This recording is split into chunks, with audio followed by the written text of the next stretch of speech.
ವೀಕ್ಷಕರೆಲ್ಲರಿಗೂ ನಮ್ಮ ವಾಹಿನಿಯ ವಿಶೇಷ ಕಾರ್ಯಕ್ರಮಕ್ಕೆ ಸ್ವಾಗತ. ಇವತ್ತಿನ ಈ ವಿಡಿಯೋದಲ್ಲಿ ನಾವು ಗುರು ಗ್ರಹದ ನಕ್ಷತ್ರ ಪರಿವರ್ತನೆಯ ವಿಶೇಷ ಮಾಹಿತಿಯನ್ನು ಅರಿತುಕೊಳ್ಳಲಿದ್ದು, ಇಲ್ಲಿ ಈ ವಿಶೇಷ ಪ್ರಕ್ರಿಯೆಯ ಪ್ರಭಾವಗಳು ಪ್ರತ್ಯೇಕ ಮೇಷ ರಾಶಿಯ ಜಾತಕದವರ ಪಾಲಿಗೆ ಹೇಗೆ ಸಾಬೀತಾಗಲಿದೆ. ಈ ವಿಶೇಷ ಅವಧಿಯಲ್ಲಿ ಮೇಷರಾಶಿಯ ಜಾತಕದವರು ಪಡೆದುಕೊಳ್ಳಲಿರುವ ಫಲಗಳ್ಯಾವುವು, ಹಾಗೆ ಇಲ್ಲಿ ಮೇಷರಾಶಿಯ ಜಾತಕದವರು ಹೊಂದಿರಬೇಕಾದ ವಿಶೇಷ ಎಚ್ಚರಿಕೆಗಳೇನು ಅನ್ನೋದೆಲ್ಲವನ್ನ ಇಲ್ಲಿ ವಿಸ್ತಾರ ರೂಪದಲ್ಲಿ ಅರಿತುಕೊಳ್ಳೋಣ. ಈ ಎಲ್ಲಾ ಮಾಹಿತಿ ಅರಿತುಕೊಳ್ಳುವುದಕ್ಕೂ ಮುನ್ನ ಎಂದಿನಂತೆ ನಮ್ಮ ವಿನಂತಿ ಎಂದರೆ, ನೀವಿನ್ನೂ ನಮ್ಮ ಚಾನೆಲ್ ಅನ್ನು ಸಬ್ಸ್ಕ್ರೈಬ್ ಮಾಡಿಲ್ಲವೆಂದರೆ ಈ ಕೂಡಲೇ ನಮ್ಮ ಚಾನೆಲ್ ಅನ್ನು ಸಬ್ಸ್ಕ್ರೈಬ್ ಮಾಡಿ.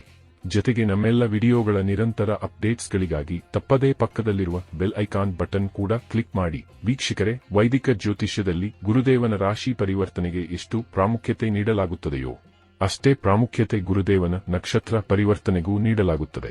ಪ್ರಸ್ತುತ ಶುಕ್ರದೇವನ ಸ್ವಾಮಿತ್ವದ ವೃಷಭ ರಾಶಿ ಹಾಗೂ ಮಂಗಳದೇವನ ಸ್ವಾಮಿತ್ವದ ಮೃಗಶಿರ ನಕ್ಷತ್ರದಲ್ಲಿ ವಿರಾಜಮಾನನಾಗಿರುವ ಗುರುದೇವನು ಈಗ ವೃಷಭ ರಾಶಿಯಲ್ಲಿದ್ದುಕೊಂಡೇ ತನ್ನ ನಕ್ಷತ್ರದಲ್ಲಿ ಪರಿವರ್ತನೆ ಹೊಂದಲಿದ್ದಾನೆ. ಇಲ್ಲಿ ನವೆಂಬರ್ 28ನೇ ತಾರೀಕಿನ ದಿನದಂದು ಗುರುದೇವನು ಮಂಗಳದೇವನ ಸ್ವಾಮಿತ್ವದ ಮೃಗಶಿರ ನಕ್ಷತ್ರದಿಂದ ಹೊರಬಂದು ನೇರವಾಗಿ ಚಂದ್ರದೇವನ ಸ್ವಾಮಿತ್ವದ ರೋಹಿಣಿ ನಕ್ಷತ್ರವನ್ನ ಪ್ರವೇಶ ಮಾಡಲಿದ್ದಾನೆ.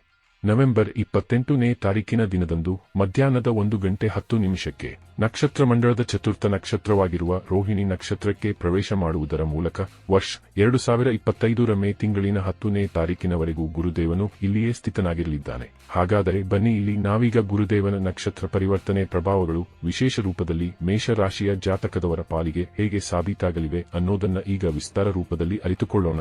ವೀಕ್ಷಕರೇ, ಮೇಷರಾಶಿಯ ಜಾತಕದವರ ಪಾಲಿಗೆ ಗುರುದೇವನು ನವಮ ಮತ್ತು ದ್ವಾದಶ ಭಾವದ ಸ್ವಾಮಿ ಗ್ರಹನಾಗಿದ್ದು, ಪ್ರಸ್ತುತ ಗುರುದೇವನು ವೃಷಭ ರಾಶಿಯ ಮೂಲಕ ನಿಮ್ಮ ದ್ವಿತೀಯ ಭಾವದಲ್ಲಿ ವಿರಾಜಮಾನನಾಗಿದ್ದಾನೆ.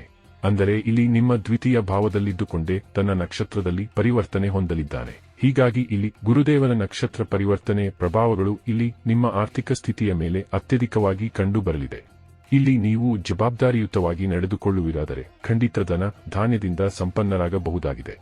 ಈ ವಿಶೇಷ ಅವಧಿಯಲ್ಲಿ ನೀವು ಆರ್ಥಿಕವಾಗಿ ಸದೃಢರಾಗಲು ಅನೇಕ ಅವಕಾಶಗಳು ಲಭಿಸಲಿವೆ. ಈ ಎಲ್ಲ ಅವಕಾಶಗಳನ್ನು ನೀವು ಖಂಡಿತ ಉತ್ತಮ ರೀತಿಯಲ್ಲಿ ಬಳಸಿಕೊಂಡು ಮುನ್ನಡೆಯಬೇಕು. ವಿಶೇಷವಾಗಿ ಇಲ್ಲಿ ನಿಮ್ಮ ವ್ಯಾಪಾರ ಮತ್ತು ನೌಕರಿಯ ಕ್ಷೇತ್ರದಲ್ಲಿ ನೀವು ಅಧಿಕ ಸಫಲತೆ ಹೊಂದುವ ಅವಕಾಶಗಳು ಲಭಿಸಲಿವೆ. ಇಲ್ಲಿ ಗುರುದೇವನ ನಕ್ಷತ್ರ ಪರಿವರ್ತನೆ ಈ ವಿಶೇಷ ಸಮಯದಲ್ಲಿ ನೀವು ನಿಮ್ಮ ವ್ಯಾಪಾರವನ್ನು ಖಂಡಿತ ಉತ್ತುಂಗಕ್ಕೆ ಕೊಂಡೊಯ್ಯುವ ಅವಕಾಶಗಳನ್ನು ಹೊಂದಿರಲಿದ್ದೀರಿ.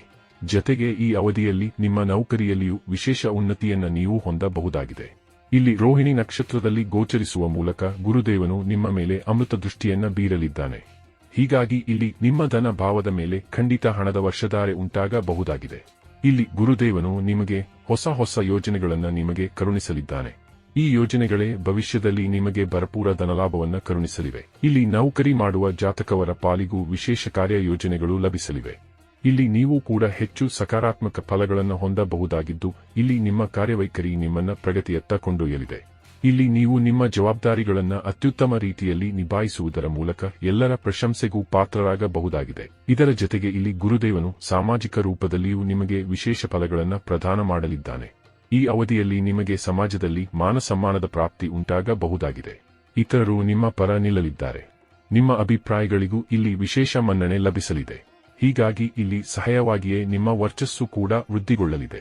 ಇಲ್ಲಿ ಗುರು ಬೃಹಸ್ಪತಿ ದೇವನ ವಿಶೇಷ ಪ್ರಭಾವಗಳಿಂದಾಗಿ ನಿಮ್ಮಲ್ಲಿ ಧಾರ್ಮಿಕ ಆಸ್ಥೆಯೂ ಕೂಡ ಹೆಚ್ಚಾಗಲಿದೆ. ಇಲ್ಲಿ ನೀವು ಖಂಡಿತ ಧರ್ಮ ಕರ್ಮಗಳಲ್ಲಿಯೂ ನಂಬಿಕೆಯನ್ನ ಹೊಂದಿರಲಿದ್ದೀರಿ. ದಾನ ಪುಣ್ಯದ ಕಾರ್ಯದಲ್ಲಿಯೂ ಮುಂದೆ ಇರಲಿದ್ದೀರಿ.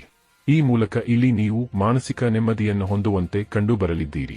ಇಲ್ಲಿ ವಿದ್ಯಾರ್ಥಿ ಜಾತಕದವರ ಪಾಲಿಗೂ ಸಮಯ ವಿಶೇಷವಾಗಿರಲಿದ್ದು, ಇಲ್ಲಿ ವಿದ್ಯಾರ್ಥಿಗಳು ಬೇಜವಾಬ್ದಾರಿ ಬಿಟ್ಟು ತಮ್ಮ ಓದುವ ಕಡೆಗೆ ಗಮನ ನೀಡಿದರೆ ವಿಶೇಷ ಏಕಾಗ್ರತೆ ಲಭಿಸುವುದರ ಮೂಲಕ ಖಂಡಿತ ಇಚ್ಛಿತ ಫಲಗಳು ಹೊಂದಬಹುದಾಗಿದೆ. ಇನ್ನು ಈ ವಿಶೇಷ ಅವಧಿಯಲ್ಲಿ ನೀವು ನಿಮ್ಮ ಮನೆ ಪರಿವಾರದ ಜವಾಬ್ದಾರಿಗಳನ್ನು ಉತ್ತಮ ರೀತಿಯಲ್ಲಿ ನಿರ್ವಹಿಸಲಿದ್ದೀರಿ. ಇದರಿಂದಾಗಿ ಇಲ್ಲಿ ಸಹಜವಾಗಿಯೇ ನಿಮಗೆ ಪಾರಿವಾರಿಕ ಸುಖದ ಪ್ರಾಪ್ತಿಯೂ ಕೂಡ ಉಂಟಾಗಲಿದೆ. ವಿಶೇಷವಾಗಿ ಇಲ್ಲಿ ನಿಮ್ಮ ಪರಿವಾರ ಸದಸ್ಯರ ಬೇಕು ಬೇಡಗಳಿಗೂ ನೀವು ಸ್ಪಂದಿಸುವಂತೆ ಕಂಡುಬರಲಿದೆ. ಇಲ್ಲಿ ನಿಮ್ಮ ದಾಂಪತ್ಯ ಜೀವನಕ್ಕೆ ಸಂಬಂಧಿಸಿದಂತೆಯೂ ಈ ಸಮಯ ಹೆಚ್ಚು ಫಲಪ್ರದವಾಗಿರಲಿದ್ದು, ಇಲ್ಲಿ ಖಂಡಿತ ನಿಮಗೆ ನಿಮ್ಮ ಸಂಗಾತಿಯ ಭರಪೂರ ಸಹಕಾರ ಲಭಿಸಲಿದೆ. ಇಲ್ಲಿ ಗುರುದೇವನು ರೋಹಿಣಿ ನಕ್ಷತ್ರದಲ್ಲಿ ವಿರಾಜಮಾನನಾಗಿರುವ ಮೂಲಕ ದೈಹಿಕ ಮತ್ತು ಮಾನಸಿಕ ರೂಪದಲ್ಲಿ ನಿಮ್ಮನ್ನು ಹೆಚ್ಚು ಪ್ರಬಲರನ್ನಾಗಿಸಲಿದ್ದಾನೆ. ಇಲ್ಲಿ ಗುರುದೇವನ ವಿಶೇಷ ಅನುಗ್ರಹದ ಕಾರಣ ನೀವು ಹೆಚ್ಚು ವಿವೇಚನೆಗಳ ಮೂಲಕ ನಿಮ್ಮೆಲ್ಲ ಯೋಜನೆಗಳಲ್ಲಿ ತೊಡಗಿಕೊಳ್ಳಲು ನಿಮಗೆ ಸಾಧ್ಯವಾಗಲಿದೆ. ಒಟ್ಟಾರೆಯಾಗಿ ಇಲ್ಲಿ ಗುರುದೇವನ ನಕ್ಷತ್ರ ಪರಿವರ್ತನೆ ಪ್ರಭಾವಗಳು ನಿಮ್ಮ ಪಾಲಿಗೆ ಬಹುತೇಕ ಶುಭಕರವಾಗಿರಲಿದ್ದು, ಇಲ್ಲಿ ಕೆಲಕಡೆಗಳಲ್ಲಿ ಮಾತ್ರ ನೀವು ಜಾಗೃತೆಯ ಪೂರ್ವಕ ಮುನ್ನಡೆಯಬೇಕು. ವೀಕ್ಷಕರೇ, ಗುರುಗ್ರಹದ ನಕ್ಷತ್ರ ಪರಿವರ್ತನೆ ಪ್ರಭಾವಗಳು ಮೇಷರಾಶಿಯ ಜಾತಕದವರ ಪಾಲಿಗೆ ಹೇಗೆ ಸಾಬೀತಾಗಲಿವೆ ಅನ್ನೋದನ್ನ ವಿಶೇಷ ಮಾಹಿತಿ ಇದಾಗಿದ್ದು, ಈ ಮಾಹಿತಿ ನಿಮಗೆ ಇಷ್ಟವಾದರೆ ವಿಡಿಯೋವನ್ನು ಲೈಕ್ ಮತ್ತು ಶೇರ್ ಮಾಡಿ. ಹಾಗೆ ನಮ್ಮ ಚಾನೆಲ್ ಅನ್ನು ಸಬ್ಸ್ಕ್ರೈಬ್ ಮಾಡುವುದರ ಜೊತೆಗೆ ನಮ್ಮೆಲ್ಲ ವಿಡಿಯೋಗಳ ನಿರಂತರ ಅಪ್ಡೇಟ್ಸ್ಗಳಿಗಾಗಿ ತಪ್ಪದೇ ಪಕ್ಕದಲ್ಲಿರುವ ಬೆಲ್ ಐಕಾನ್ ಬಟನ್ ಕೂಡ ಕ್ಲಿಕ್ ಮಾಡಿ.